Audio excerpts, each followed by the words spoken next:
Hello guys. So நம்ம தம்பி ராகவா பார்க்க போகிறோம். ஸோ வாழ்க்கையில் எல்லாமே வந்து 90s கிட்ஸ்னு சொல்லுவோம். பார்த்தா இப்போ 2027 நடக்குது. ஸோ இந்த காலத்துலேயே 90s கிட்ஸ் மாதிரி வாழ்கிற சில குழந்தைங்கள் இருக்காங்க. அப்படி தான் நம்மளுடைய ராகவா பார்க்க போகிறோம். ராகவா வேகமாக போயின்னு இருக்காப்புல. ராகவா ஏய் ராகவா எங்களை பார்த்தனே பயங்கரமாக ஓடுறாப்புல. அங்கே பாரு, புடி புடி புடி புடி புடி.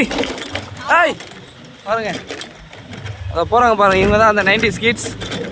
ஓகே, இதை பாருங்கள், இங்கு வண்டி ஸ்கீட் போகிறாங்க பாருங்கள். 90s kids. இந்த பொண்ணு தான் இதை பாருங்கள். அந்த வண்டி கொடு. ஏய் அந்த வண்டியை கொடு. இந்த பையனும் தான். ஏய் இங்கே கழுவாத, என் வண்டியை கொடு. ஏய் இந்தா டேய் ராகவா இந்தா. ஏய்